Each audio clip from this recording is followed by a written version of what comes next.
stand here. I've not done this before. I have. So what I'll do is, hope you're getting this on camera.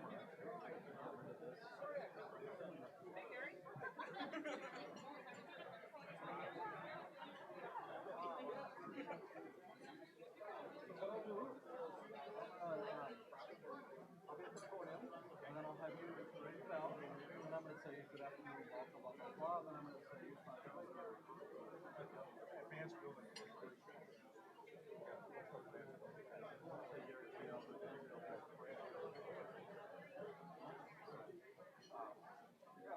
We haven't done it before, but I thought that'd be kind of a since I'm up here.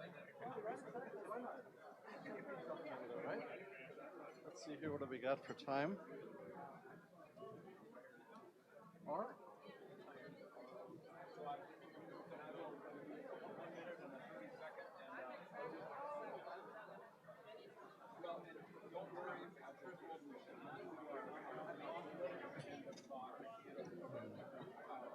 It's on.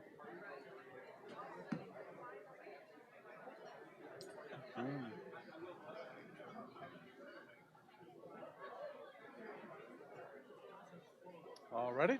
I'm ready. I think we're ready to go. You get Jason back there, you ready? All right, give her a wing. Really hard, loud, loud, loud. There we go.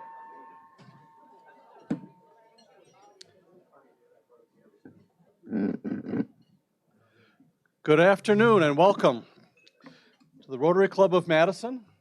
I'm President-elect Paul Hoffman, and I'm filling in today for President Tressa Holmes. And I'm sure you're going to get sick of me someday in the future here, but you got me for today. So thanks for joining us. And today's meeting is sponsored by Gary Tree, who rang the bell today from Advanced Building Corporation. Thank you for sponsoring the meeting today, Gary. Appreciate that.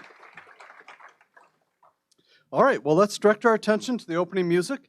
Dick Lovell will lead us in singing America the Beautiful with Elaine Mishler on the keyboard.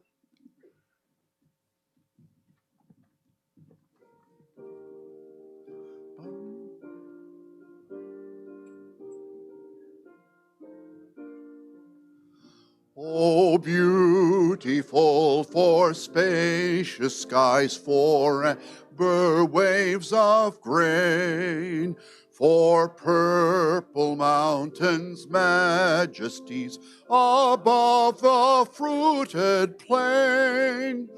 America, America, God shed his grace on thee, and crown thy good with brotherhood from sea to shining sea. Thank you.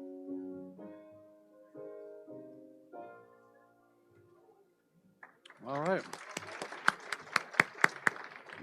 Well done, everybody. And thank you, Dick and Elaine. Appreciate that very much. And now our guests will be introduced by Mary O'Brien. Mary.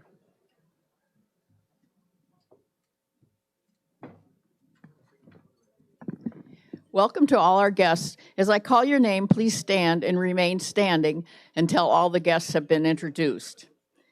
Amy Baskin, guest of Brian Baskin. David Aguayo, guest of Juan Lopez. Sean Barnes, guest of Charles Tubbs.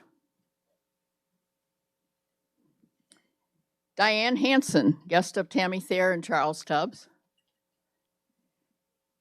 Julie Bennett, a guest of Ernie Stanfield. Robbie Oldenburg, a guest of Cassidy Wharton-Weller.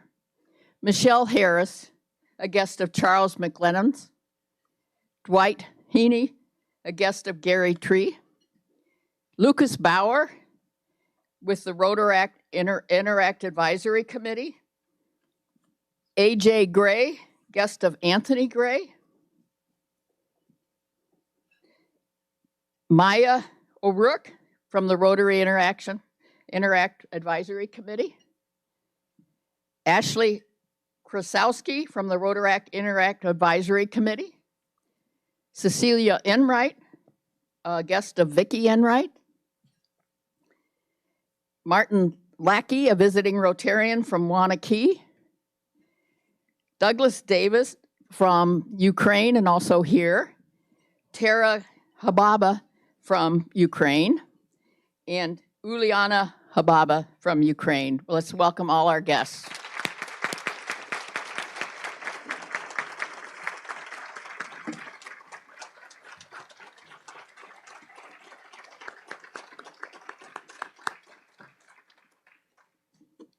Great, thank you, Mary, and welcome to all the guests.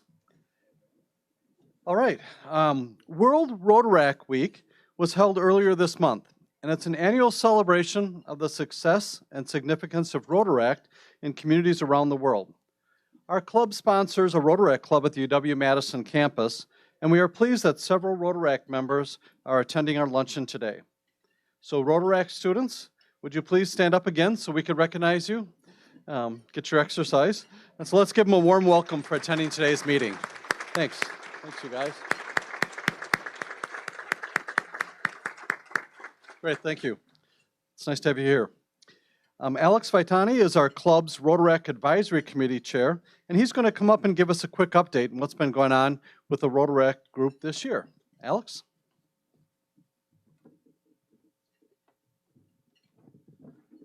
Good afternoon, everybody. Thank you for giving me a few minutes of your lunch hour here.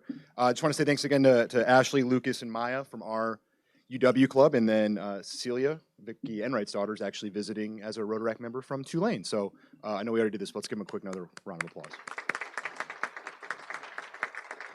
I've really enjoyed my time with the UW Rotaract Club. It's great to see students that are kind of going above and beyond the usual college student life. These kids are great. So I just want to share a few ways you guys can all get involved to help us and help them as they pursue their Rotaract and career dreams.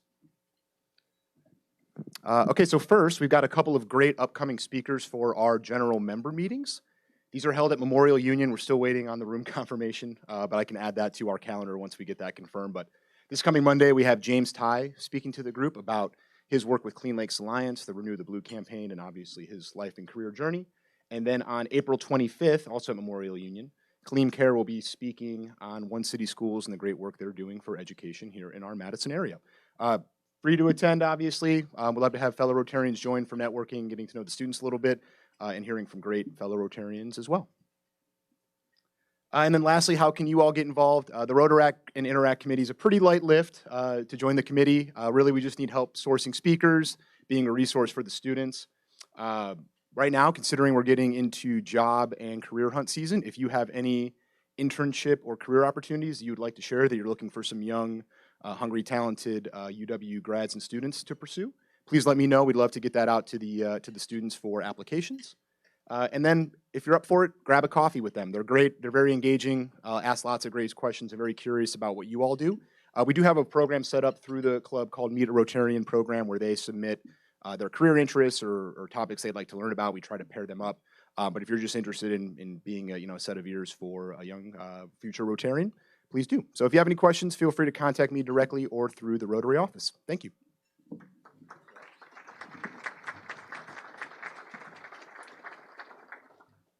Awesome.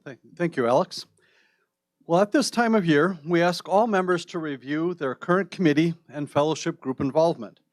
The Rotary office is going to send an email to all members tomorrow, including a listing of current assignments, as well as sign-up forms for committees and fellowship groups. Once you review the list of your current assignments, you can use the sign-up forms to make changes or simply send an email to the office to let them know what you'd like changed for the upcoming Rotary year. We also have copies of the sign-up forms at the back table today if you want to take a printed copy with you as you leave today's meeting. And my suggestion for you, for member engagement, is that really everybody try to sign up for at least one committee and at least one fellowship activity. I encourage you to engage in these activities to get the most out of your membership. This is where the magic of Rotary really starts to happen. You get to meet other members, you find some interesting people, you work together to serve others. And please don't wait to be asked to join a committee or a fellowship group. Just find out what they are, sign up for them, and then start attending, and you'll start meeting some great people. Continue connecting with other Rotarians and serving others and growing our community is really what our club is all about. And this is what makes our club so special. And that's why we're proud members, really, of the Rotary Club of Madison, because of all the good work we do. So thank you. I also want to share a brief clip of a video of incoming Rotary International President Jennifer Jones. And she explains the importance of connecting within Rotary. Let's take a look at this video, and it's about a 1 minute in length.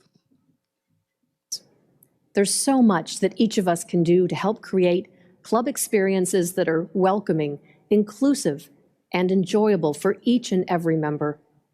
And just as importantly, how we're able to extend that same warmth and belonging to every participant who wishes to engage with our clubs.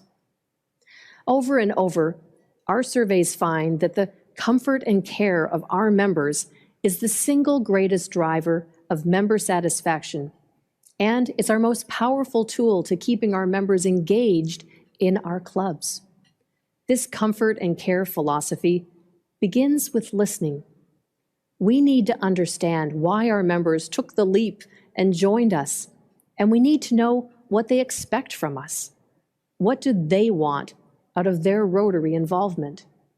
And how do they aspire to change and influence our communities and our world through their membership? Awesome.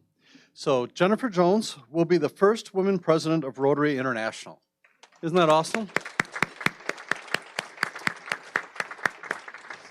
It's taken much too long for that to happen, but I hope you get a chance. Her full 5-minute presentation is really powerful, and it brings home the message about connecting and being involved in Rotary. And I know we're going to have a link sent out with it during the Friday update. So if you get a chance, I hope you listen to her whole 5-minute kind of talk on Rotary.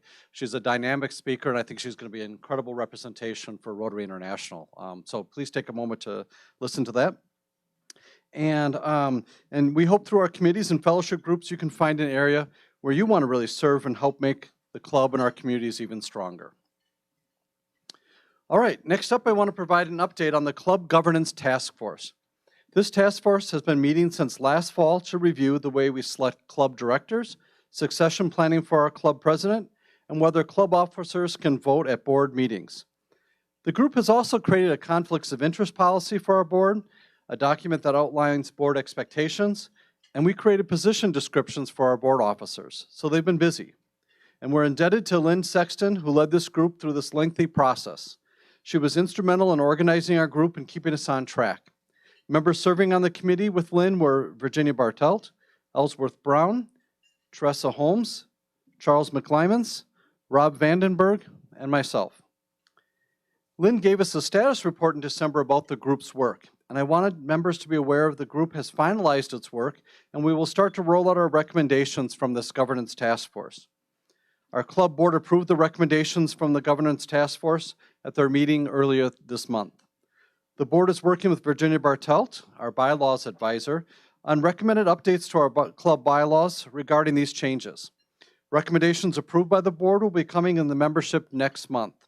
We have a series of reports, and then members will be asked to vote on the bylaw changes. You'll hear more details about the recommendations in a few weeks, and we'll include information in an upcoming Friday email so everyone's fully informed before we call for a vote.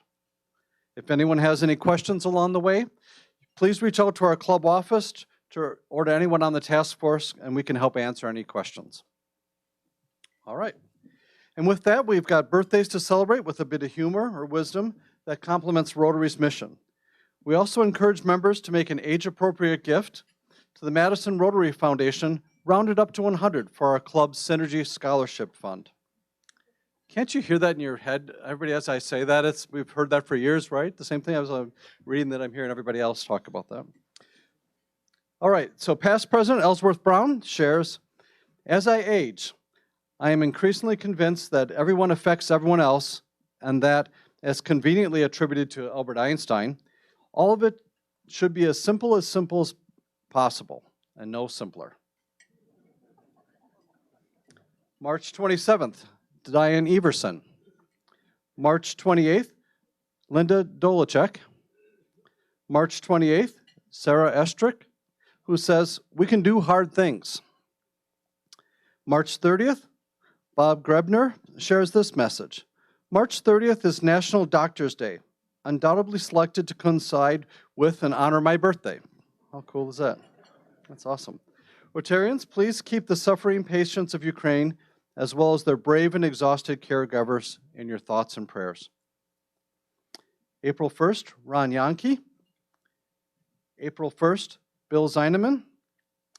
April 2nd, Nick Curran. April 2nd, Philip Petrowski.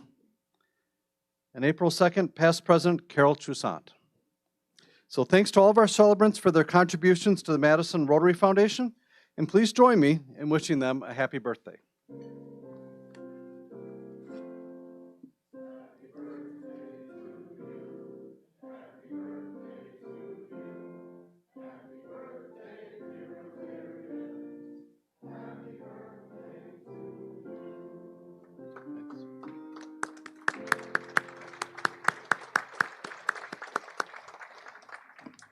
Happy birthday. All right, well, now we'll move into our program. There are 4 months of the year that include a fifth Wednesday. During Teresa's year as president, she's been using the fifth Wednesday to feature an All Things Rotary program. These programs are designed to keep members better informed about what our club is doing with the community and beyond. Rotary has the power to make connections around the world. There are 1.4 million Rotarians in 46,000 clubs around the world. We take action to create lasting change across the globe, in our communities, and in ourselves.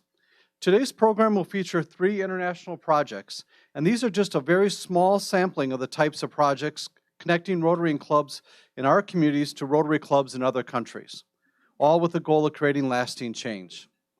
We're going to begin the presentation by hearing about our club's international committee. Gary Tree has been a member of our club since 2017 and is current chair of our international committee. He is going to provide a brief overview of the work of this committee, and then he will call Tammy Thayer to the podium. Tammy has been a member of our club since 2015 and serves on our international committee. She is spearheading a new international project for our club that she will tell us all about. I'd like to thank Rick Kiley, who's sitting down in front and will be the official timer for presenters, so they know when their time's up. And so with that, let's welcome Gary Tree to the podium.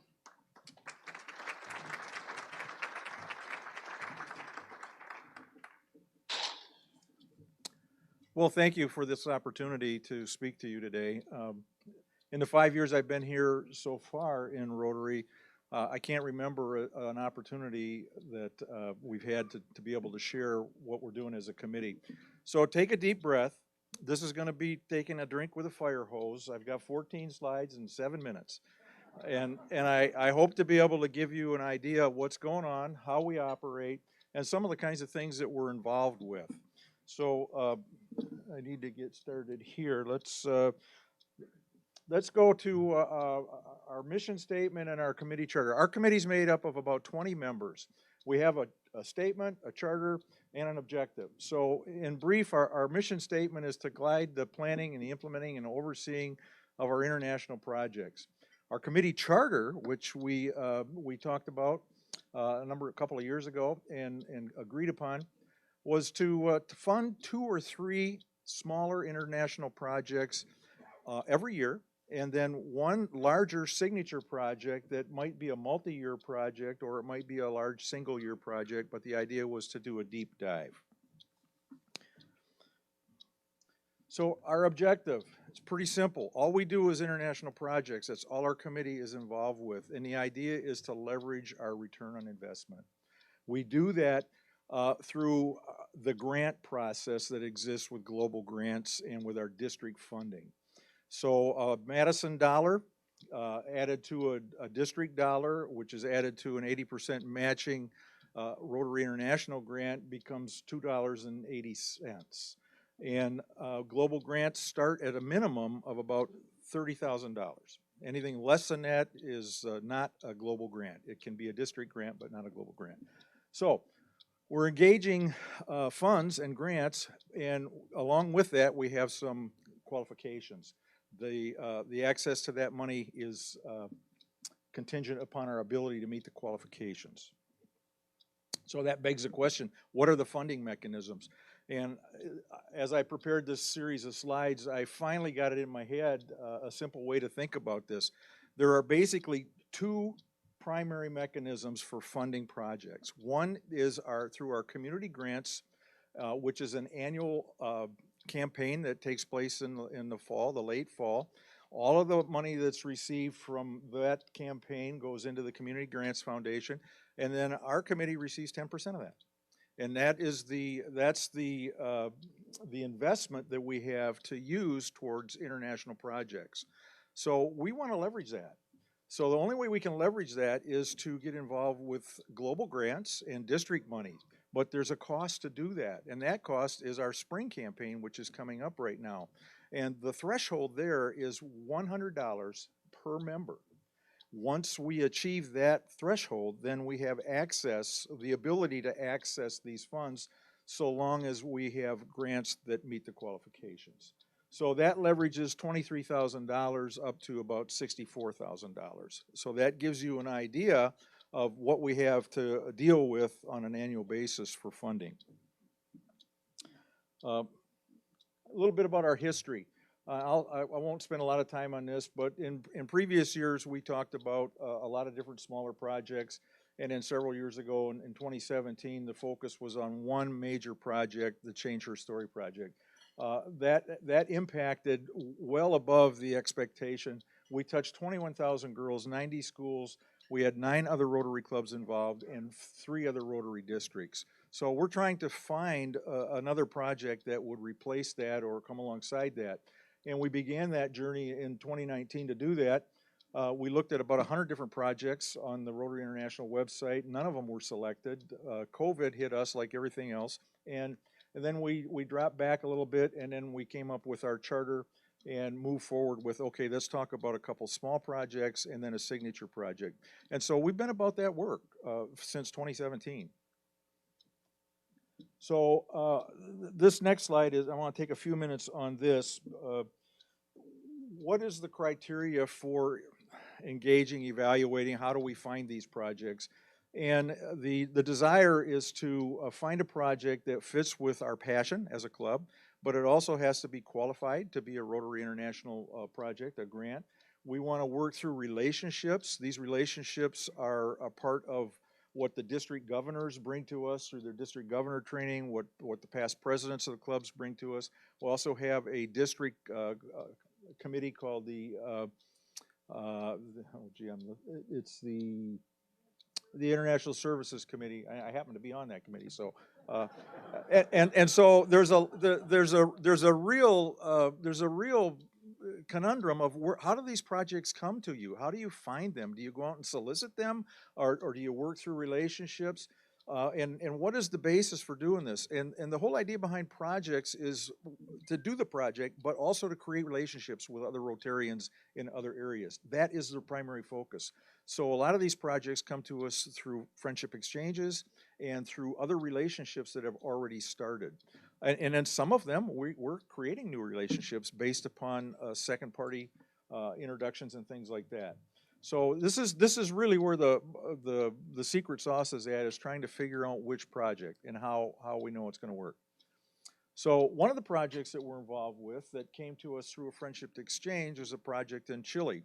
And this involved a area where we had done a friendship exchange. The Rotary Club's president was a past district governor. They had already completed some other global grant projects, reached out to us to help them fund a rehabilitation, a rehab area in an existing building. They worked with their local municipality to have them provide the building and the staffing, and they were looking for a grant for the equipment.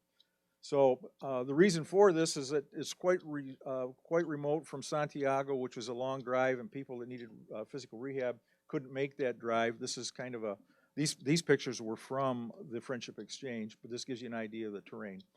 And so this project has been funded, the equipment has been delivered, and is being installed. Our contribution to this was $9,000 with a matching grant of $9,000 from our district. It was about a $120,000 project.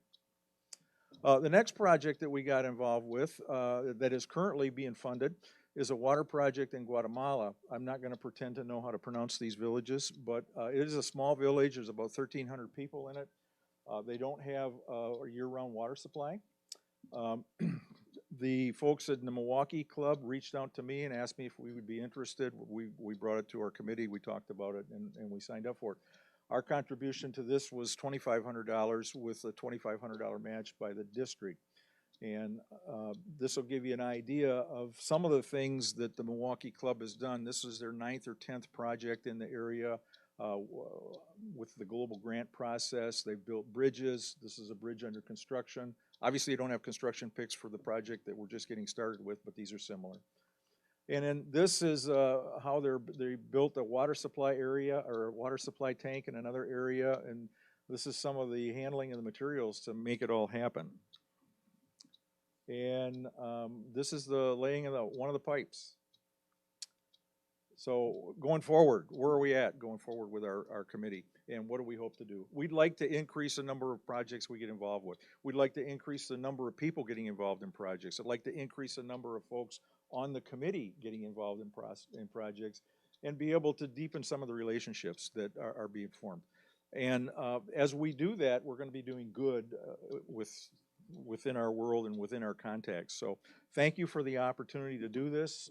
I am a little bit over, but I'd like to introduce Tammy Thayer now, who is our champion for our signature project. Thanks.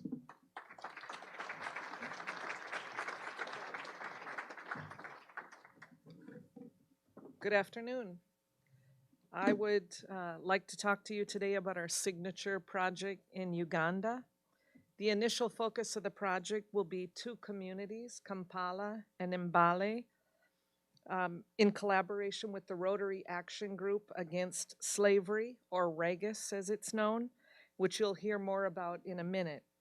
Kampala is a source and destination for men, women, and children trafficked for purposes of forced labor and sexual exploitation. Our work in this project will be in households in the slum communities who are living in severe poverty. Many children in this area are living on the streets, in brothels, and without any shelter, and they are continually exposed to violence, exploitation, abuse, and trafficking. Mbale is a key city on the eastern migration route. It's the corridor with Uganda, or in Uganda, which is adjacent to Kenya, where many young victims get trafficked into on their way to the Middle East.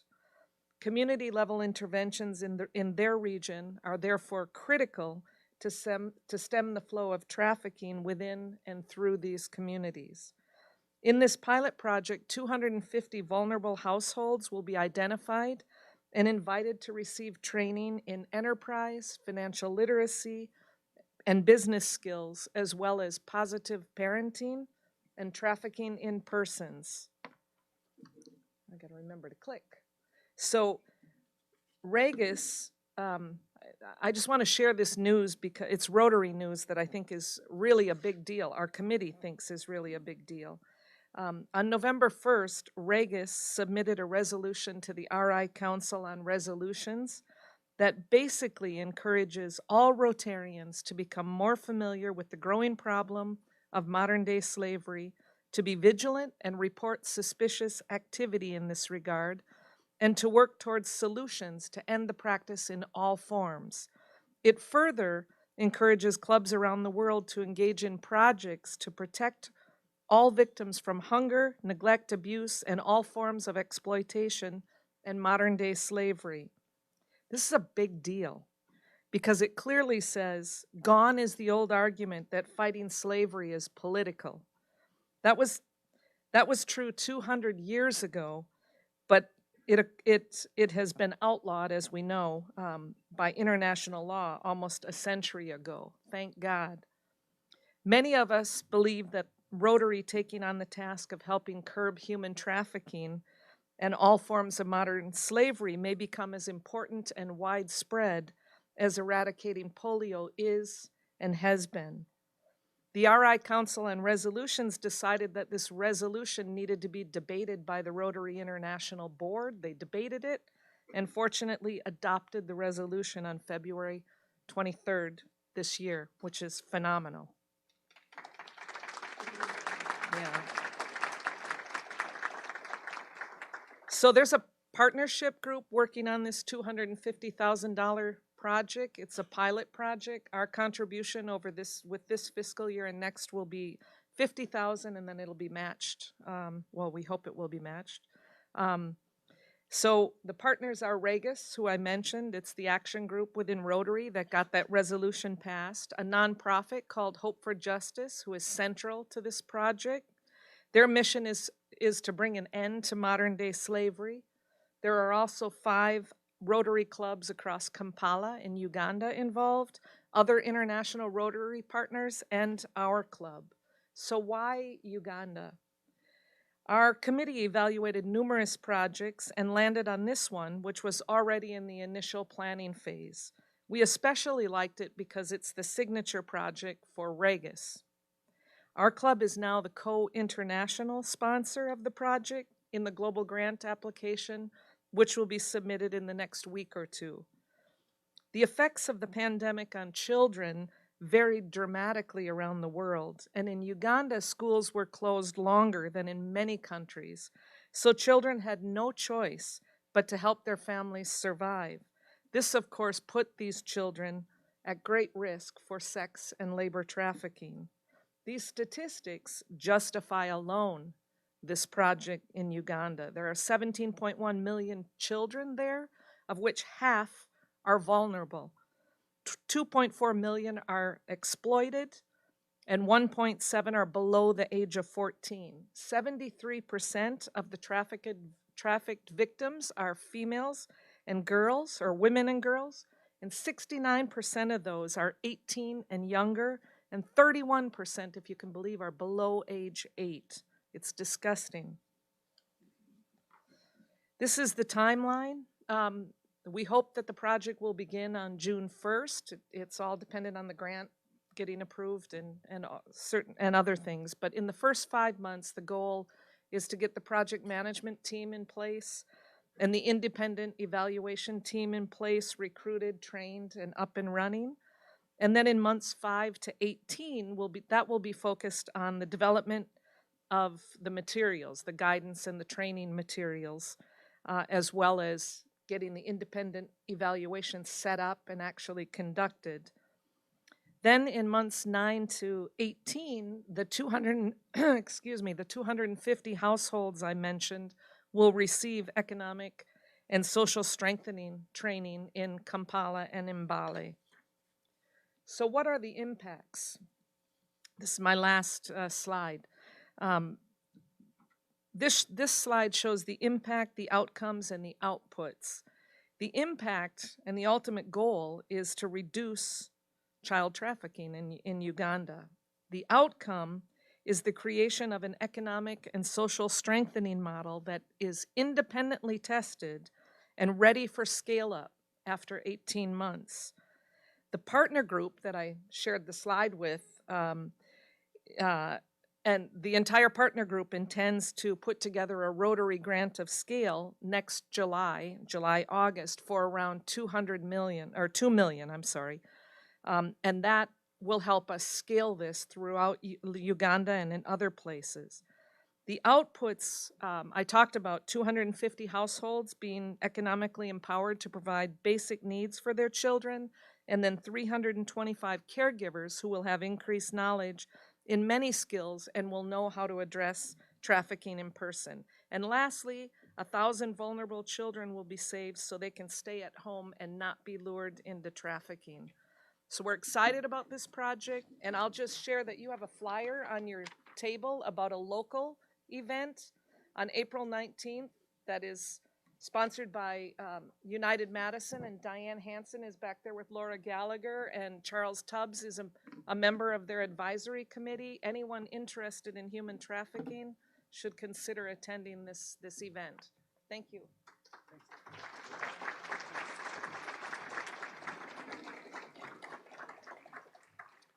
All right, thank you, Gary, and thank you, Tammy.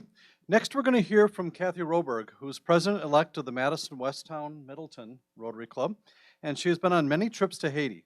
She is going to tell us about the project in Haiti and several others that their club supports. So welcome, Kathy. Thank you, Paul. My name is Kathy, and 7 minutes doesn't bother me. I just talk faster, so keep up, keep up. I'm really happy to be able to be here today and talk about the projects that we have at our club. You'll notice that this logo that I'm using here is actually the new logo, the logo of our new international president, Jen Jones, and it's all about Imagine Rotary. So imagine where we can go when we all work together to make a difference in this world. Madison West Towne-Middleton spends about $18,000 to $20,000 on international projects during each year.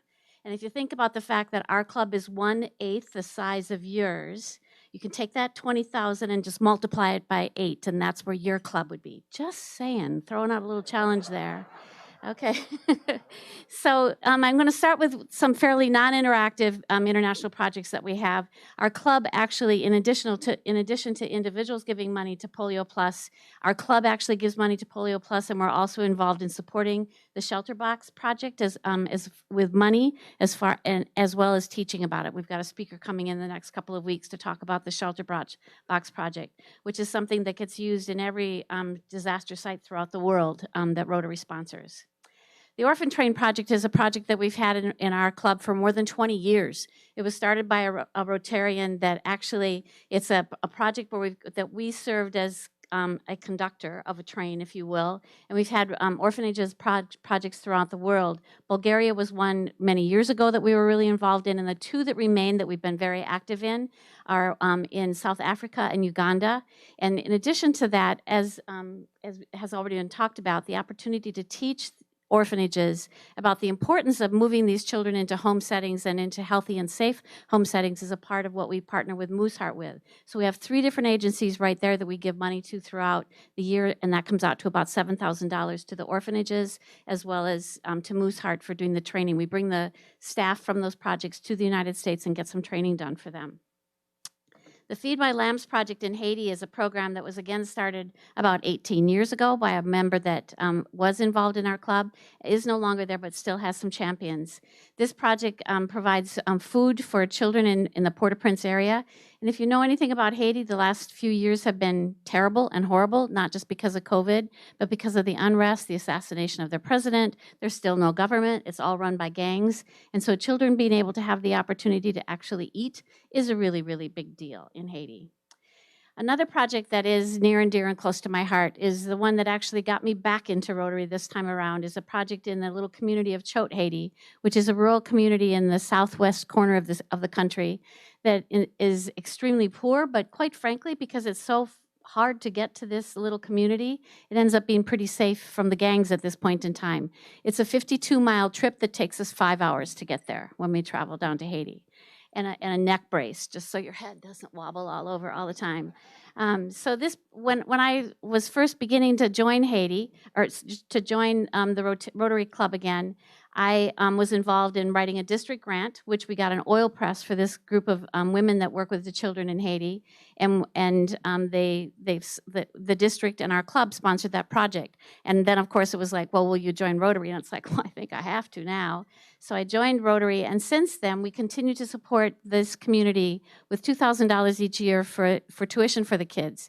And just as you talked about with the Uganda project, in Haiti, there's a really interesting system that's actually called Restavik, which is in French means to rest with or to be with someone else. And in Haiti, there's this very quite frankly, accepted child trafficking program where parents really know that their kids need to be in school. They really, really have to get into school in order to get ahead, but they can't afford to get them to school. So they give their child to somebody who promises that they'll put them in school. And then 30 years later, they're still either paying for their school or just still with that family and never did get to school, and they never do get out of that system. It's a very common program. When I've been down there on medical missions and we first ran into some Restavik children, I went to the priest and I said, Father, we got to get these kids out of here. They're slaves. They're slaves. We got to get them out of here. He said, where are we going to put them, Kathy? Where are we going to put them? That family brought that young woman in to get health care today, so she's not the worst one off. There's some kids that are in much tougher shape than that are actually being trafficked or worked to death. And this child, the family did bring her in for care at least, but she's in the Rest of It program. So I started work with a group of women in Haiti that have identified 70 children at risk, they call them vulnerable also, to be given away because only about 14 of them have a parent left. The rest of them all are with neighbors or guardians or aunts or uncles or brothers or sisters, and they simply cannot afford to get them into school, so they'd simply give them away unless we said, we'll put them in school. And then the family actually will keep them in the household because suddenly they've got a child in their household that has status, a child that can write their name if they ever have a document that they need to sign, a child that can read documents if they ever have a document that needs to be signed. So the children going to school are incredibly valuable. $2,000 is 20% of the amount of money that we need to get 70 children in school, cared for, tutored, and they get 1 meal a week. 1 meal a week is not a lot, but one of the fascinating things that happened when we first started working with these children, about half of the young children had red hair. And somebody that's got really black hair, when they're malnourished, their hair literally loses its color and becomes red. And over the 3 years that we've been working with these children, we've only got 2 left that still have red hair on 1 meal a week. 1 meal a week. We could up that, but we need some people to help these ladies actually to get that done. So we're making a difference in Haiti one bit at a time. The next project that I'd like to talk about is our Guatemala project. It ends up being a favorite here today, but we have done a global grant with this project. We ended up doing a huge training project for antenatal care for women in Haiti. That is something that we're still continuing because we got started right before COVID and we haven't been able to finish a couple of the steps. So we're working on that. But that ended up starting as a result of medical mission trips that kept going back and forth to the Guatemala area. So the Guatemala Medical Rotarian Project in Olivares is something that we've sponsored over the years. And then that morphed into also providing scholarships for children there that now includes, actually some of these children are in university and we're paying their university tuition as well. So $5,000 gets us to make a difference in Guatemala. We had a district grant this past year that we had $1,700 of our club's money committed to, which was to build a biodigester in 2 areas in Haiti, actually in the way north of Haiti and in this little community of Chote. That one we haven't been able to complete, but we're going to revamp that one and send it in again, Dwight. You'll see that one more time. Thank you.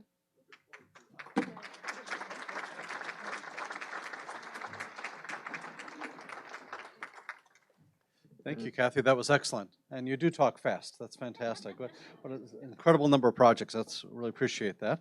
And then our final speaker is Kevin Frost from the Madison Breakfast Rotary Club. Kevin is a mechanical engineer and conducts research on cutting-edge energy savings HVAC technology for slipstream here in Madison. The Madison Breakfast Club has a project in Guatemala, and Kevin is going to share more details about it. Kevin? Hi. Thanks for having me here today. Some incredible work by your 2 Rotary Clubs. This is phenomenal. So, I'm here representing the Madison Breakfast Rotary Club. We're a club of about 30 members, but I like to think that we punch above our weight. So I'm going to go over 3 of our international projects that we've done so far. So we'll see. Our first international project was a global grant. It was also in Guatemala. It was also with Engineers Without Borders. And this provided access to clean water for about 130 families in Zapote. I was actually an EWB volunteer before I was a Rotarian. I got involved in Rotary through this project, which seems to be a very common way on how people get involved in Rotary. Is, we want to help people, and Rotary gives us a way to do that. So the community of Zapote, when they were getting their water from dirty rivers, rainwater. They actually had an existing water system, but it was unreliable. People had to pay for a system where they only got water maybe once a month. So with Engineers Without Borders, we were able to pipe in some clean spring water into the community, build 2 distribution tanks, and get taps for each family at each of their houses. You can see the clean water there in one of the photos. You can see the beautiful tank that they painted. It's the I can't go back, but it's okay. I actually had the pleasure of traveling right before the pandemic in January of 2020 with some of the UW students to help build the distribution tank. You can see a couple of the students there with clean water at the school. One of our key partners for that was Club Rotario Los Altos in Quetzaltenango in Guatemala. And that's who we partnered with for another project, which I'll get to soon. But in between that, we also helped with the Kongoni Community Library project. This was a project to help build and reopen the Kongoni Community Library, and this was to help give a place for impoverished youth and adults in rural Western Kenya, basically to have a library. This is something that every one of our towns has here in America. It's not something that's so common in some of these other countries. We partnered with the Rotary Club of Eldoret with, and I apologize because I'm not going to pronounce this correctly, but I believe it's Alphas Ongongo. And we also had contributions from the Madison Breakfast Rotary Club, Madison East Monona, Madison South, Stoughton, Wanakee. And to build a library, it was only about less than $15,000 with 7,000 club contributions. So that was completed. Here's some pictures of some of the youths using the library, so you can see how far that's already gone. So our current project is a combination of those last two. This is in Guatemala. It's also working with our previous Rotary partners, which is Club Rotario Los Altos. And the idea was to build a cabinet library, and I'll go more into that on the next slide, for an all-girls school in rural Guatemala. A lot of these schools in Guatemala, in the rural highlands, are just, it's one building, it's all block. It's one room in one building, it's all block. You can kind of see it in the bottom picture there.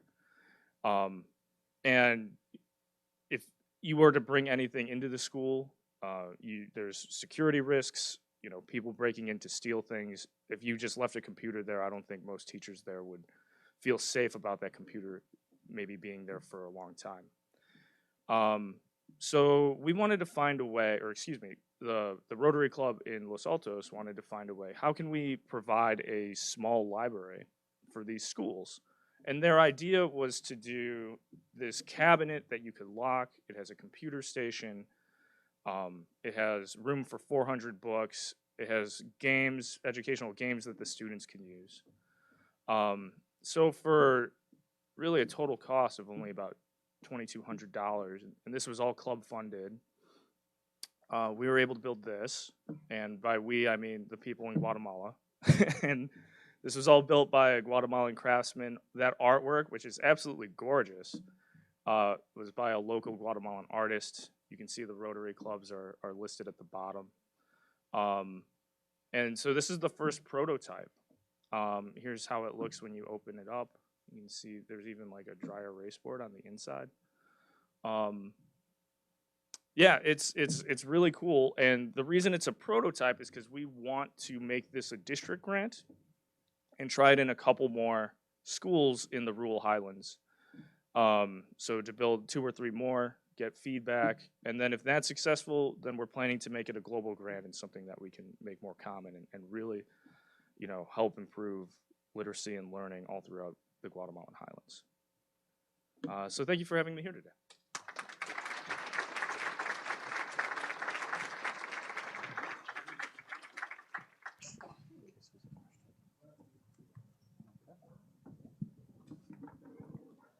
All right, thank you, Kevin. Appreciate that very much, and thank you to all the speakers. I hope that you enjoyed the All Things Rotary and just hearing more about all the projects that we do in Rotary to help create lasting change across the globe. And I think you can see things actually in action and real things that we're doing to make a difference in people's lives. So with that, we'll open it up for some questions. We got a little bit of time here, and then we'll have to figure out who gets designated to answer that question, right, guys? Just to build on the theme of making global change, any information you can provide us on Rotary Clubs in Ukraine? I'll take that one. Our district, and I think this is going to be coming out in an announcement, our district has set up some funding opportunities for relief in Ukraine. We have been, one of our projects I did not talk about was a shop of goods for a Rotary Club in Kiev, Ukraine. We had it all set up to go, and they got invaded. And so That club still has active members in the area, and so there are opportunities for funds to be dispersed to them. There is a club in Poland, there's one in the Netherlands, and there's another one that it's part of this district connectivity to be able to take Rotary money that we would give individually to this account. You can get on, there'll be a website you can get to here soon, and know that it's going to go directly to Rotarians who will put it on the ground, in the field, where it needs to be placed. And Rob's got a question back there that may...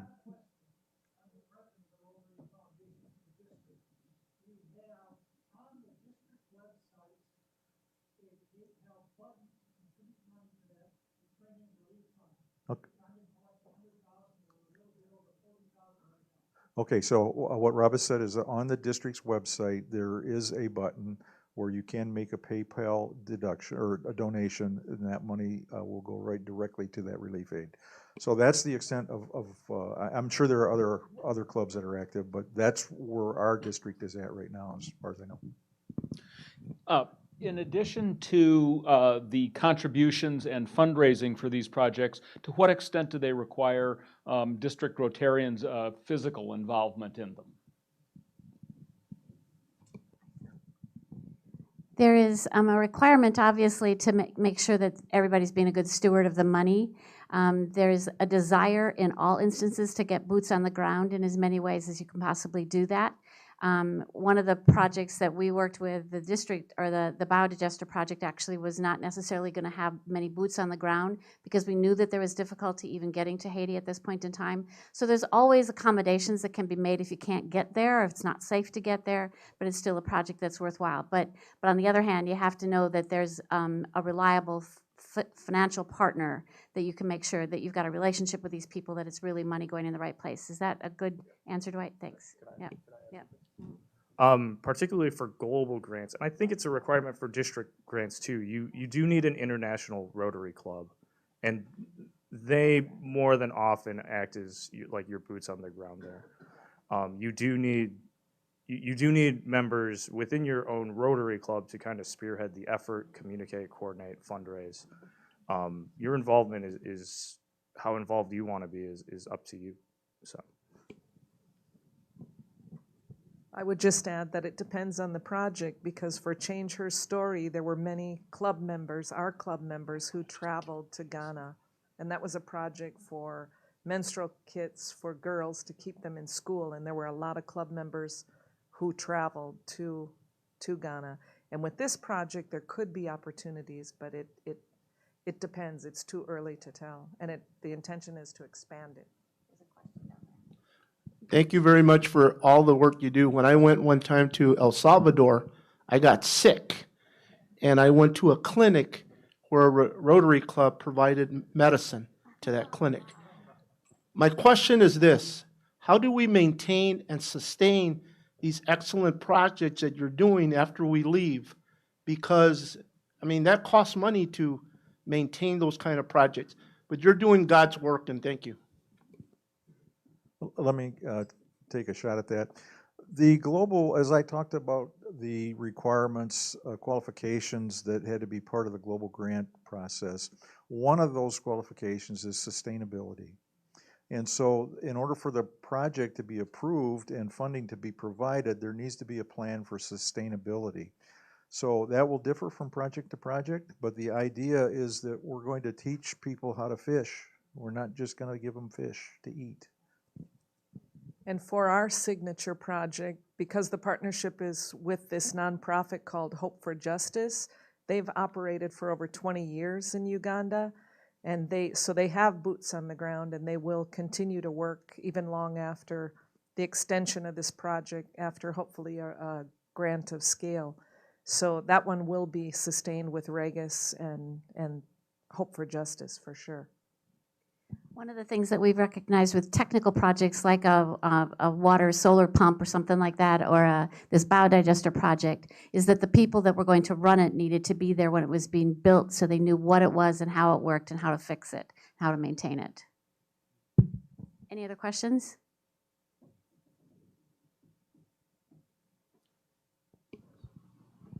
I just wanted to comment that our visitors, This is time for questions, Melanie. I'll get to the question. I just wanted to ask the question. If people are really interested in helping the situation in Ukraine, we have 3 guests here today who are actually looking for some volunteers to help with getting medical supplies ready to be shipped to Ukraine. So I would encourage you to maybe speak with them after the meeting. And that's my question and my comment. Well, that's awesome.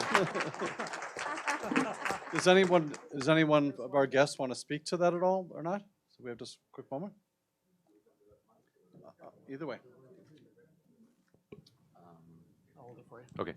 Well, let me just start by introducing my family. My name is Doug Davis. I'm a doctor here in Madison. I was introduced as Ukrainian. I'm Ukrainian by marriage. I am also, though, from a whole other country. It's called Texas. So. Well, look at the time. But I won't waste your time. What we are doing right now is we have brought our family over from Ukraine, mostly against their will, but probably because we wouldn't be able to do what we're trying to do now if we were worried about their safety. And since they have been here, and they're with we're now a family of 10 in Oregon, and perhaps it should be my wife who should be speaking. She's a oncologist at UW Cancer Center. She says I speak slow like molasses, and she speaks much faster. But what we have been doing is we have partnered with an organization called UMANA. The president of UMANA, it's Ukrainian Medical Association of North America. The current president of UMANA is a colleague and somebody who I've worked with from my time when I was at Yale. He's the chair of radiology at University of Connecticut. It's a international organization, but UMANA itself is North America, and one of the largest chapters is in Chicago, and they're actually getting a 3rd cargo flight out of donated medical supplies, 50 to 100 tons. I think this one is 100 tons. It's going out today. The president of that chapter of UMANA, Olena Gordon, is actually in Poland right now. She's been working with Rotarians in Poland. They're making connections with some of the Rotarians across the border in places like Rivne. We have friends that are with Rotarians in Lviv. That's where my wife and her family are from.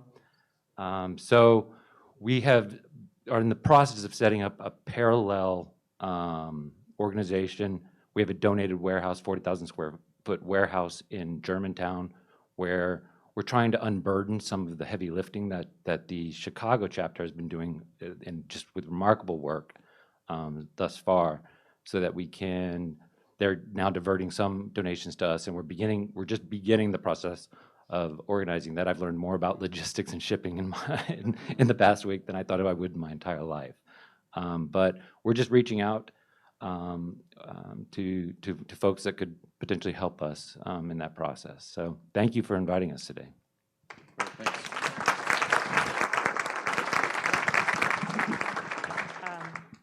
Good afternoon, everybody. My name is Uliana Haba. I was introduced already. I just want to take a little minute of your time. I just want to say thank you for having us here and for letting us speak and tell us about our story.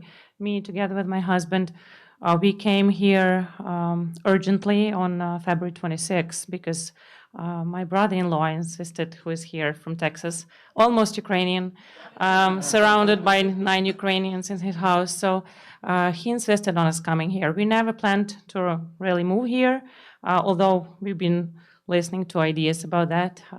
But he made us make the decision to bring our parents and our kids here 2 weeks before the war started. And it was crucial because on February 24th, when we were crossing the borders, that was the only thing that actually made us take this decision, because it was probably the toughest decision of our life to leave.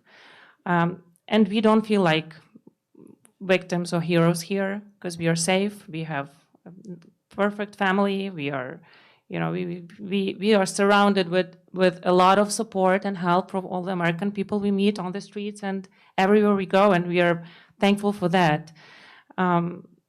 I just want to say that people are suffering there, and from the first moment we got on this land, we were thinking of what are the possible ways to send our help and our support to Ukraine, because what is happening there is just hard to comprehend in 2022. So we are really thankful for this chance for us to be here, and thank you for the possible ways of. Yeah, we are both physicians from Ukraine. I'm cardiologist, and Taras is anesthesiologist, and Doug is radiologist. My sister is oncologist. So it is, there's a lot of medicine going on in the house. But what I'm saying is that, the father of our really close friends, he is a part of Rotarian Club in Lviv, in Ukraine. And what I've heard from other physicians from Ukraine is that Rotary Club is helping. I don't know the details. I was going to talk about that after this meeting, but I know that Rotary Club is helping, and we are thankful for that. But just why we are contacting with Omana and why we are doing this, concentrating on medical supplies, because we have medical people here, we have medical people there, we know, we have connections, we know what they need, we're in contact with them every day, and that's the easiest way for us to do it legitimately, and to know that this help is going to reach the point, where it is really needed. So thank you very much for having us here and for letting us spread the information. And even the fact that you're bringing up questions about Ukraine, thank you for that. It really means a lot for us. So thank you.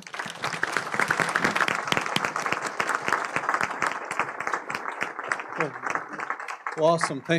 Thank you guys for giving us a little bit more time to share their stories. I really appreciate that and appreciate your time for that. I know that the office will get out more information of how we can help. So that'll be probably out, I'm guessing, in the Friday newsletter, or there'll be some information right there so we can get that, so we can get some help to them that they are looking for. So thank you for speaking today, and thanks to everyone who attended this meeting. And with that, we're adjourned.